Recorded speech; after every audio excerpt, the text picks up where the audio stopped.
Can orthodontics damage faces? This is a question which many people want to know. It is a very controversial subject. If you look through the orthodontic journals, there is no mention of the risk of faces actually being damaged by orthodontics. Although, in my opinion, most orthodontists have actually seen cases where the face has obviously been damaged during the process.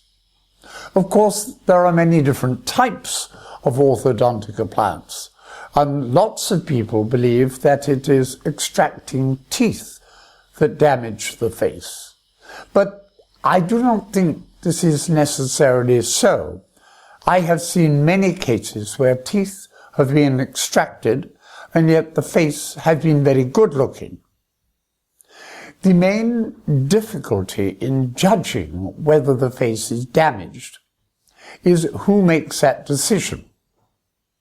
In my research, I've always used a panel of judges, if possible 10 or more judges. If you get 10 people all saying a face looks better or a face looks worse, then you can say fairly certainly at a scientific level, then yes, that is true. The problem is that most of these judgments are made by one person, and therefore it is hard to provide convincing evidence.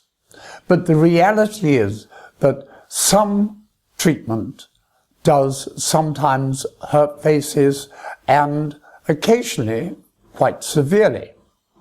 I was criticized about 10 years ago for saying on a television program that I thought about 2/3 of faces were slightly damaged by orthodontic treatment, and that about a further 20% were severely damaged, which makes 50% in all. And as a result of my own evidence and research, I'm not sure that the figure isn't actually higher than that. Certainly, there are many questions to be answered, and I do hope that research will give us some answers before long.